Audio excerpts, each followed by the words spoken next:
Welcome to Video 18, Modules and the Standard Library. When you write Python, you do not have to build every tool yourself.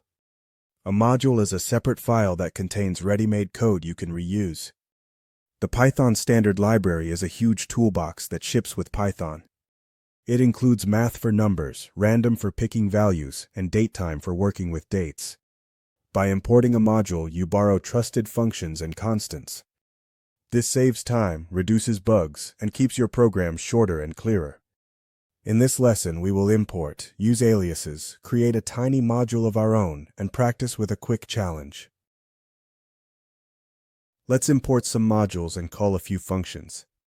We import math to access constants like math.py and functions like math.squareroot. We import random to generate numbers or choose a value. We import date from datetime to read the current day. Notice that the module name lives before the dot. You call a function name followed by round brackets. This simple structure appears across the whole standard library. Sometimes you only need one thing from a module. The from statement imports that specific name directly, which can make code shorter. You can also create an alias with the as keyword to shorten long names. For example, from math import square root, as root gives you a short root function. Use aliases when they improve clarity, not just to save characters. Keep your code readable for the next person, which may also be future you. You can also create a small module of your own. Place helper functions in a file and import them from your main program. This keeps code organized and makes testing easier. We will write a text helper module with a slug function that lowers and replaces spaces with dashes, a word count function, and an initials function. Save this in the same folder as your main script so Python can find it. Then import the module and call its functions with the module name followed by the dot and the function name. Here are 4 standard modules you will meet often.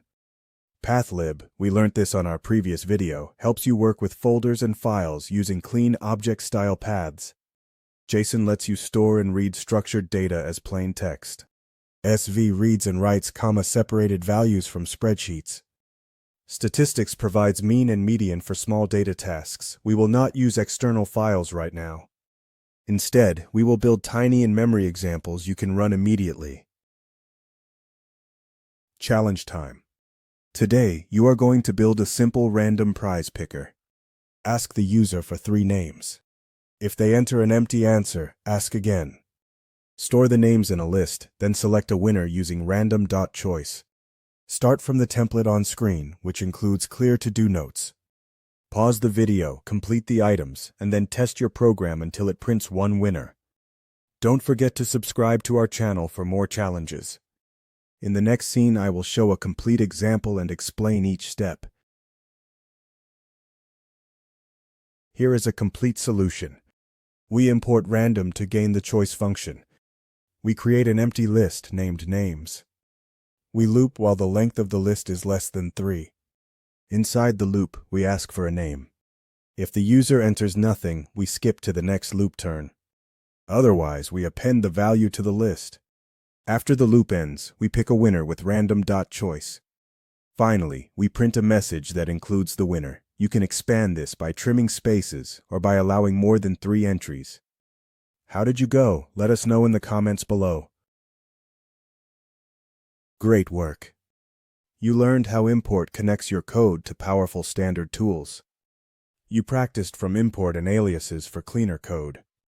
You built a tiny module of your own to organize helpers. You toured Pathlib, JSON, CSV, and statistics with quick examples. And you solved a small challenge using random.choice.